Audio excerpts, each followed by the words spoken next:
Welcome to the Ducks Unlimited podcast, the only podcast about all things waterfowl.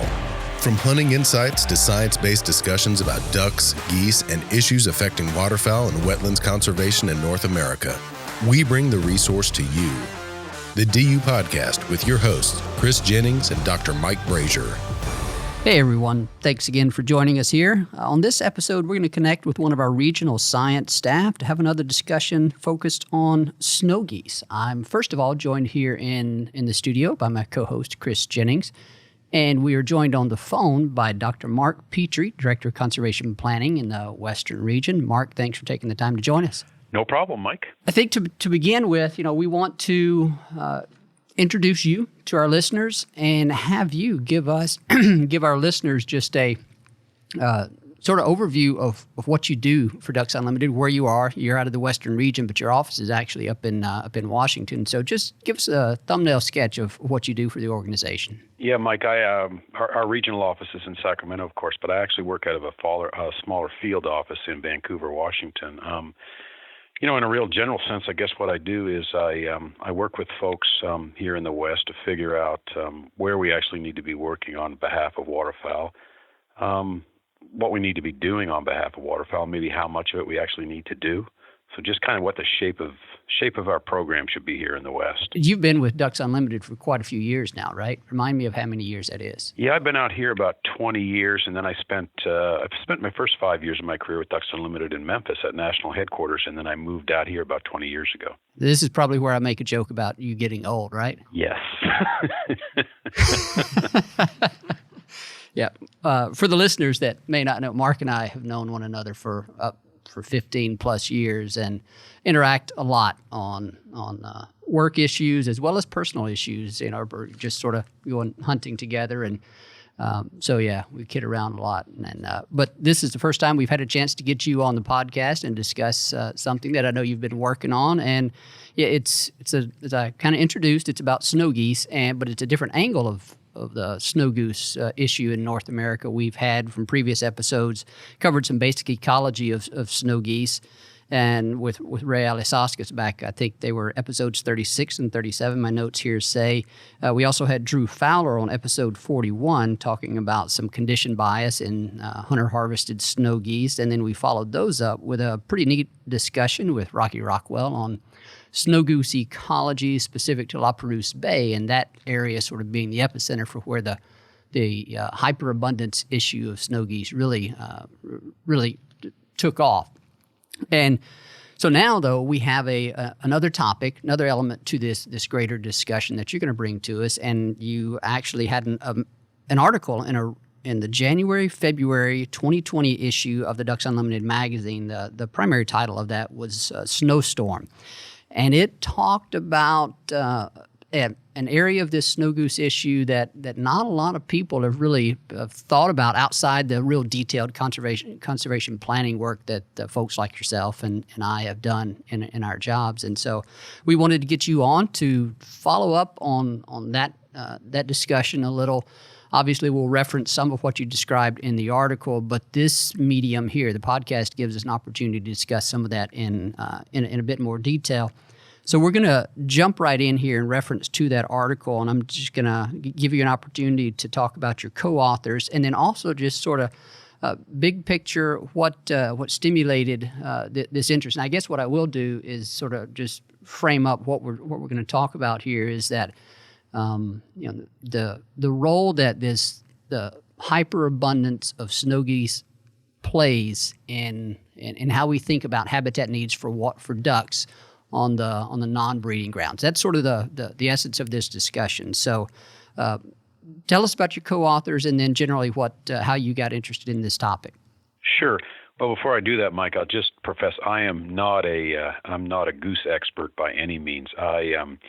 In writing that article, I relied heavily on folks like Ray Alisauskas for information. So just to be upfront about that, my co-authors are better versed in geese than I am. But those are Mike Casaza, Chris Nicolai, and Cliff Feldheim. Mike is a research biologist with USGS in Dixon, California. He's done a lot of work in the Central Valley. Chris Nicolai is now more recently is a research scientist with the Delta Waterfowl with Delta Waterfowl, and Cliff Feldheim is an employee with California Department of Water Resources. So we all came to this with a little bit different perspective, but my co-authors and myself, we've primarily been focused on waterfowl issues on the wintering grounds, and primarily ducks, I think, for the most part. And we've worked together on Central Valley issues in the past.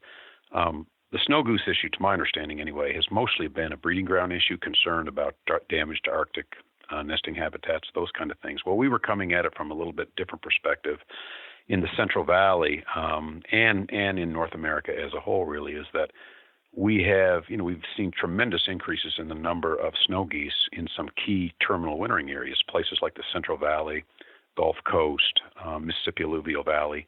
The number of snow geese, the number of geese in general there has really increased over the last few years. And from a duck perspective, we began to wonder, hey, because ducks and geese are often using the same food resources, can we get to a point where geese actually might be competing with ducks for food resources on the wintering ground? So we were kind of coming at it from the perspective of guys who primarily worked on ducks in the wintering ground, and now wondering, hey, can you reach a point where you have too many geese and that begins to have some kind of impact on wintering ducks? So that's kind of where we were coming from and where the article, at least part of the article, was coming from.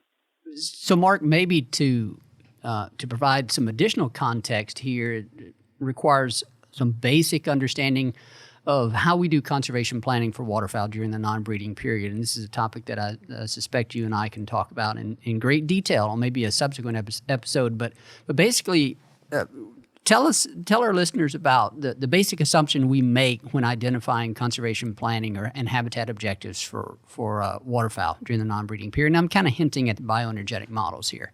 Sure. Well, kind of the key assumption we make for wintering ducks, at least, is that they're most limited by food on their wintering grounds. So when we sit down in places like the Central Valley or the Gulf Coast, we try and figure out how much habitat these birds need. That's really kind of a food-driven process. We calculate essentially how much these birds need to eat over the course of a winter, and that's at the heart of a lot of our conservation planning in these key wintering areas. Well, when you introduce kind of geese into that equation and step back from that, you begin to ask yourself the question: well, how much are these birds actually consuming, and how much of those food resources are also available to ducks or less available to ducks because of growing goose numbers? So that's because we take a food energy approach, and because geese eat many of the same foods as ducks. At some point, we begin to think of this almost like geese as a source of habitat loss for ducks. That's how I think about it anyway, Mike, is at what point do they begin to consume food resources where, in fact, there's a significant impact on ducks? Yeah. No, and I think that's an interesting aspect because of what we've always heard. And I come at this from the perspective as a waterfowler and not having a PhD, obviously. And, you hear a lot about, or I guess I should say waterfowlers have always heard over the course of the last 2 decades that the threat from snow geese is focused entirely on the habitat in the tundra and the damage that they're doing there. And there's probably not a duck hunter in Mississippi, Arkansas, in Missouri that wouldn't say, oh my gosh, there's so many snow geese out there now. And there are people who have even voiced this concern, just a layman looking at their rice field and thinking, oh my gosh, is there going to be anything left for the ducks? So this is very cool and should really come up in conversation with hunters. People can kind of reference this. As part of the article, there was a really cool study that kind of focused on how much rice per acre is in a rice field or what certain species of geese consume in a rice field. Is that something and can you kind of elaborate on that, on kind of how that study was done and where you kind of pulled that information from this article? That study was really wasn't aimed at geese per se. It was aimed at figuring out how much rice was left after those fields were harvested. And usually what happens in the Central Valley and other places too is a rice field gets harvested. It may sit there for a month before it actually gets water. So in the Central Valley, you'll harvest a rice field late September, early October, and then rice farmers will put water on that field, say in November, mid-November. A lot of those fields are light, right, or they're leased, or we're putting water on them to decompose rice straw. So there's this interval of 4 to 6 weeks between these fields are harvested when they actually get flooded. And in this study, they looked at what happened over that 4 to 6 week period. And what happened was about half of that rice actually disappeared. And, raises the question, well, where did it go?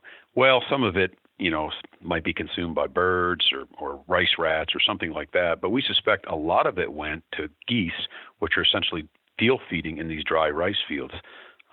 Ducks are much less likely to feed in these dry rice fields, so we know they're probably not the reason for the loss, but geese will readily feed in these dry rice fields. So by the time we're actually putting water on them, in some cases there's only half of the food that was initially there, and we suspect that a lot of that food was essentially eaten by geese in that interval. And so there's that effect that they essentially reduce those food resources before we make those fields kind of, put it in a flooded conditions that ducks would actually use it. And then, of course, after those fields are flooded, geese continue to forage in them. So that's where we think a lot of that rice ultimately ended up. Mark, it might have been whenever you were preparing this article, I remember seeing a few emails back and forth between yourself and our chief scientist, Tom Mormon. And I think it was the nature of this particular issue in that, asking about how common is it or how common do you see these situations where geese will get into the fields before the ducks do, before they're flooded. And I think Tom even referred to it as, I've had some of my leases be goosed a few times, where earlier in the season you get snow geese or white fronts in there that eat all the food. And that's the issue. That's the key issue that we're talking about here. And the bioenergetic modeling, the conservation planning, the basis for conservation planning in the non-breeding areas is really, it's in many ways, it's a food accounting process. And in order to figure out how much habitat we need to be providing for waterfowl, you have to know how many there are, what species they are, because the bigger birds, the geese, eat more than ducks and all this kind of stuff. And so you got to add those up. And invariably, we ran into this on the Gulf Coast when I was doing some of the conservation planning work down there. The snow geese end up accounting for significant percentages of the overall food demand among the waterfowl community. And so that's sort of the baseline understanding of what's happening. And then your article, Mark, pointed out that the growth of the snow goose population is what's exacerbating this effect. It's one thing to have a stable snow goose population and to be able to account for the amount of food that they require, but the issue that we're seeing here, and certainly out in California, is just like the Mississippi Louisville Valley and Gulf Coast, historically anyway, snow goose populations are continuing to increase, and so with those increases comes an increasing demand on their behalf for food, and that comes at the potential exclusion of food for ducks. So that's the way that we kind of wrap all this up. Now, what I want to do, though, is talk a little about what you're seeing specifically in California, because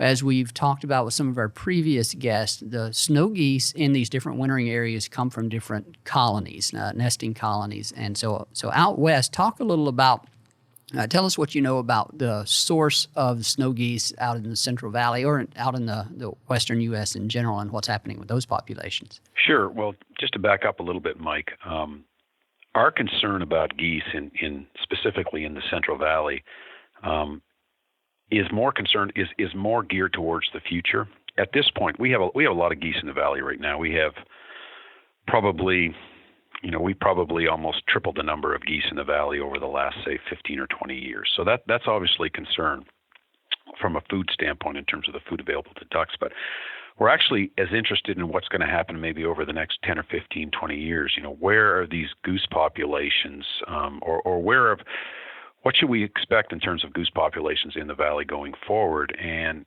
part of that requires an understanding of the breeding colonies that are now supplying the Central Valley with geese, whether they be snow geese, whether they be white-fronted geese, whether they be Aleutian Canada geese. All those populations are increasing. So we're really interested in where those colonies are headed in the future, because at some point we will have too many geese if those colonies were to grow unchecked. And so one of the things we've kind of discovered talking to Ray and Jim and others is that a lot of these initial concerns in the Arctic about goose overabundance, essentially, eating themselves out of house and home, the collapse of some of these colonies, some of that concern maybe was a little bit premature. And what we've learned is that in general, it appears that the Arctic has room for more geese. That some of the destruction we saw in places like La Perouse Bay pretty localized and happened under pretty kind of special circumstances, if you will. Large numbers of geese staging in relatively small areas resulted in a lot of that kind of damage, which didn't replicate itself throughout the Arctic. And so one of the things we're interested in is kind of nailing down the colonies that are supplying the Central Valley with geese and where those colonies might head in the future. So some of the major colonies that supply the Central Valley with geese include the Western Canadian Arctic, the YK Delta in Alaska, the North Slope in Alaska, Wrangel Island in Russia, which is kind of emblematic of maybe what's going on with growing snow goose populations or growing white goose populations that are in the Central Valley. The Wrangel Island population really kind of knocked around 100,000 geese for a number of years, and over a short period of time is now at really 400,000 geese. And last year, actually 700,000 geese essentially left Wrangel Island in the fall. That included breeding adults, and the young that had been produced. Wrangel Island had something like a 97% nest success rate. So a lot of those geese are ending up in the Central Valley. I think our counts in the Central Valley, if I'm not mistaken, went from about 1.3 million a couple of years ago to over 2 million this year, and I'm presuming some of that is coming from Wrangel Island. But so we're obviously very interested in where breeding colonies like the Wrangel Island colony could ultimately end up in terms of, is there a ceiling on the number of geese out there?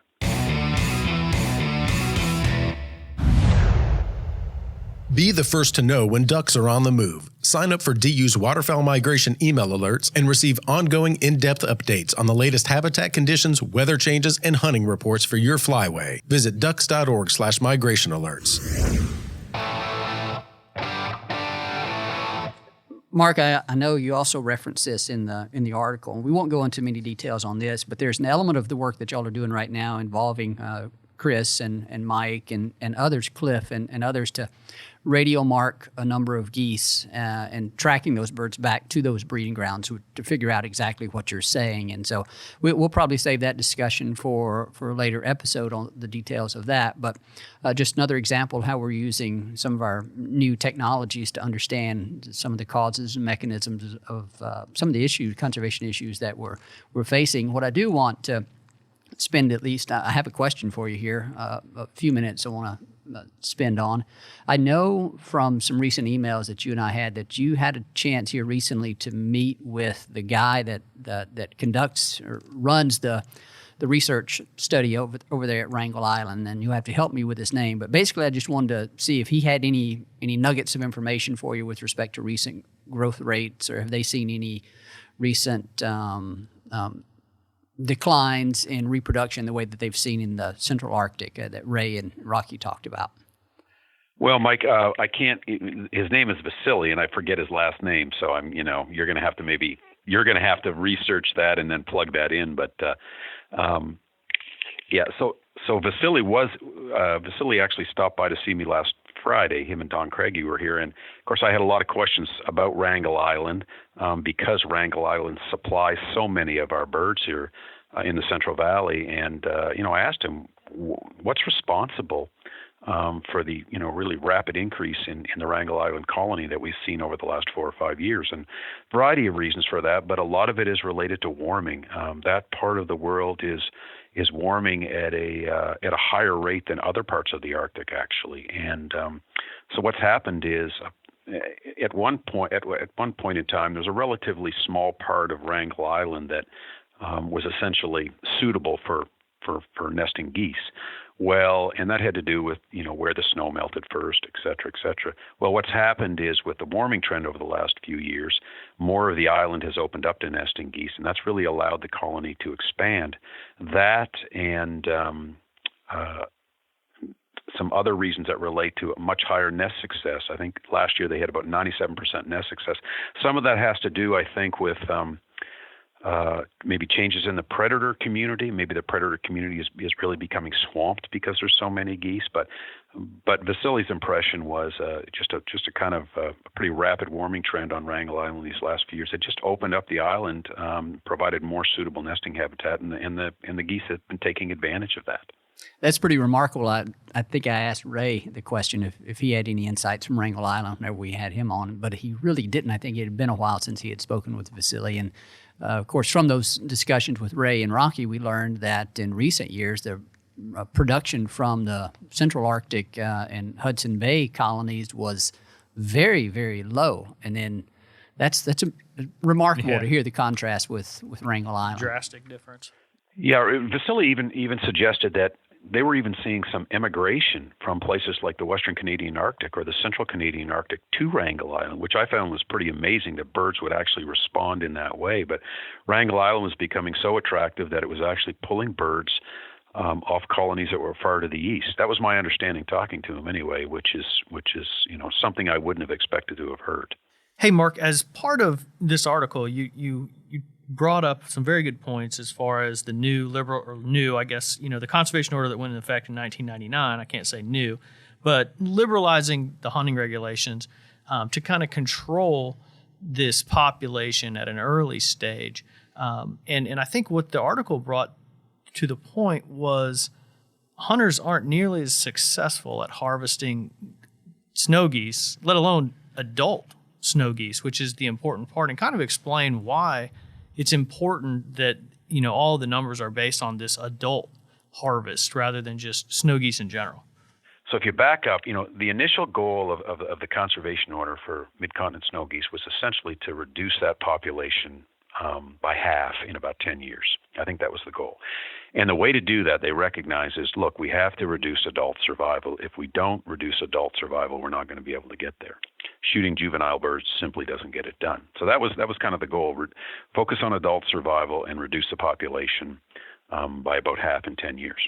When judged that way, the order hasn't been successful. We certainly haven't reduced the population by 50%. And we've had really little impact on adult survival, almost no impact. And so you kind of have to ask yourself, well, why is that the case? And I think there are a couple probably reasons for that. And again, I'm speculating a bit here and really relying heavily on the answers from people like Ray Alazoskas, Jim Leifler, and others. I think there's a recognition now that there were way more lesser snow geese at the time that the conservation order was enacted than we had estimated. And essentially, by the time we got around to the conservation order, the horse had left the barn. There were something anywhere probably between 10 and 15 million snow geese at that point, where we thought there were maybe 3 million. And so I think they had got to the point where hunters simply couldn't control them, even with the generous regulations offered by the conservation order. They were just too many of them. And I think the other thing that kind of worked against success, if you will, is because adult survival rates are so high, because we weren't able to reduce adult survival rates, these populations are just full of highly, highly educated birds that have acquired years and years, really, of wisdom when it comes to evading hunters. So, as many snow goose hunters know, unless you get kind of ideal conditions, it's very, very difficult to kill these birds. So, I think those two things have worked together to kind of ultimately make it or ultimately work together to not get where we wanted to be in terms of the conservation order reducing these populations by half. Yeah, and you had a really great quote from Ray Alazoskas in the article, and it just said, "It seems that mid-continent lesser snow geese are very good at eluding death." And I think every snow goose hunter knows that, and I think you're seeing that in just exponential numbers now. Because of the conservation season, these populations, these birds are exposed to hunting for, the majority of the year, if you will, and they've gained a lot of experience in eluding hunters, and I think that goes a long ways to explaining why the conservation order didn't reduce lesser snow goose populations to the level that we had initially hoped. Yeah, and I have one question for you, Mark. How does the limited water availability in the Central Valley impact all of this? Does this kind of, that it all plays a part as part of this research and this study, does it not? At this point, when we're thinking about ducks and geese potentially competing for food resources in the Central Valley, we're mostly focused on rice. We don't think at this point that there's a lot of competition for food resources in wetlands, if you will.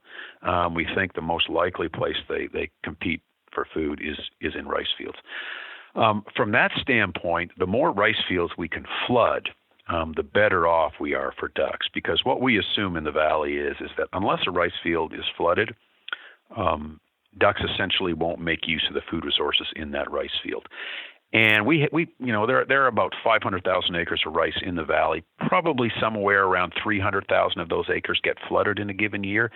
So the more of them we can flood, the better off I think ducks ultimately are, because we're making more of that rice available to them, even in the face of growing goose populations. So the amount of rice that's ultimately flooded is a question sometimes, or in some years anyway, of water availability. So that's where water availability would come into play. Now, I think I need to be clear here is that we don't think we're at the point where ducks and geese are competing for food resources to the point that it's detrimental to ducks. When you look at body mass of ducks in the Central Valley, they're fat. They seem to be in really good shape. Our concern is more about going forward. Hey, what if we continue to see goose increases at the rate we've seen over the last 10 or 15 or 20 years? If we continue to see that kind of rate of increase, we suspect there will be problems for ducks in terms of getting enough to eat in the valley. This is a conservation issue that's rather perplexing. Again, to go back to the initial concern of the increasing abundance of snow geese, it was directed towards their impacts on other birds that bred in the same region where their nesting colonies were, and then that's where we thought the impacts were going to be felt most. But now we're learning that it looks like some of those effects could be strongest under some circumstances on the wintering grounds. And so the group of waterfowl, the group of birds that could stand to lose the most, you might say, would be ducks. And that's if all of that kind of comes to fruition, ultimately what would happen is you would have food limitation really starting to happen on the wintering grounds, and then that becomes how the goose population is controlled, through the whole population dynamics discussion. Now, I don't know if we're seeing that yet. And Mark, you referenced some of the work on duck body mass estimates out in the Central Valley. I don't know if we have good data on that here in other parts of the country. In the Mississippi Central Flyway, actually, I think we might. I think there might be a few studies that have looked at that, and all indications are that birds continue to go north in pretty good condition. But nevertheless, it's a pretty sizable challenge if all that stuff does continue to happen, if those populations do continue to grow. Yeah, and just kind of return to the question of water availability in the Central Valley for a moment. Probably the worst case scenario here, Mike, would be that we would continue to see growing numbers of geese in the valley. Less water would be available for winter flooding of rice, and maybe less water available for managed wetlands in the Central Valley. And so essentially what you would have is fewer food resources available to ducks because of these shortages in water supplies, which would really have no effect on geese because they can take advantage of these agricultural foods whether they're flooded or not.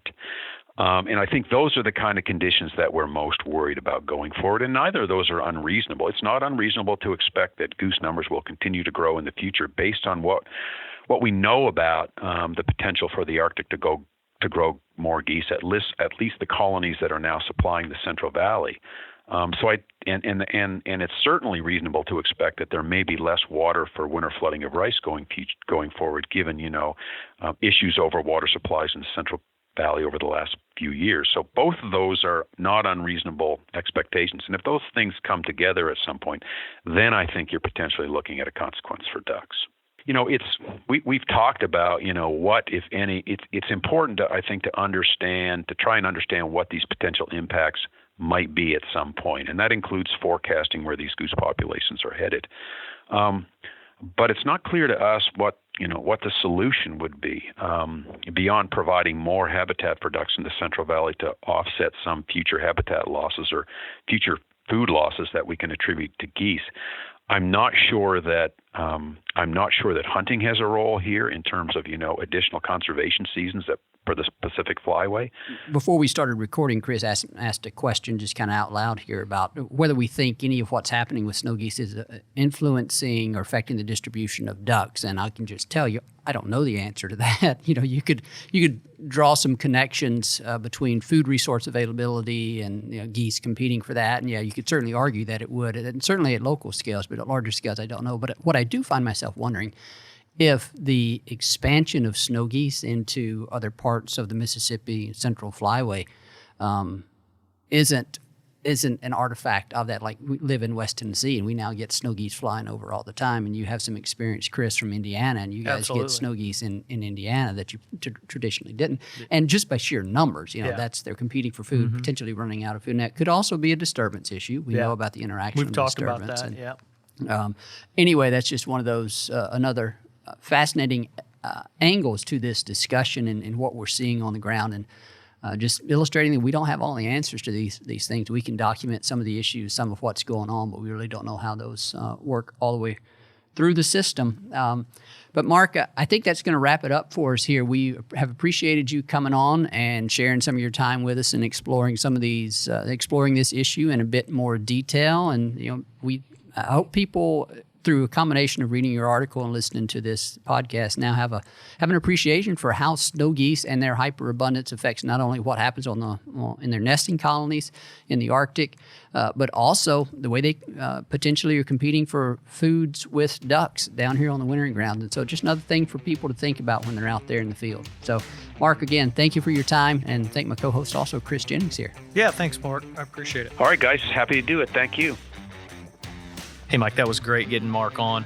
I think the show really kind of explained a few different things to me, and a couple of things that I took away from it is, one, we've always paid attention to snow geese endangering habitat in the tundra, in the Arctic.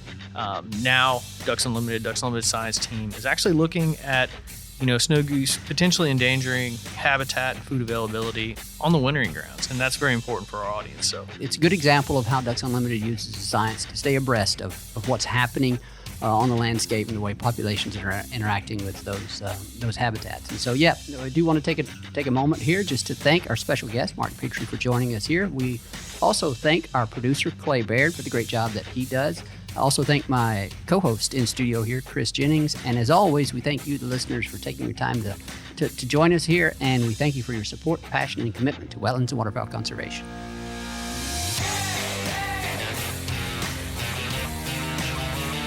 Thank you for listening to this episode of the DU Podcast. Be sure to rate, review, and subscribe to the show, and visit www.ducks.org/DU Podcast for resources based on today's topics, as well as access to more episodes. Opinions expressed by guests do not necessarily reflect those of Ducks Unlimited. Until next time, stay tuned to the Ducks.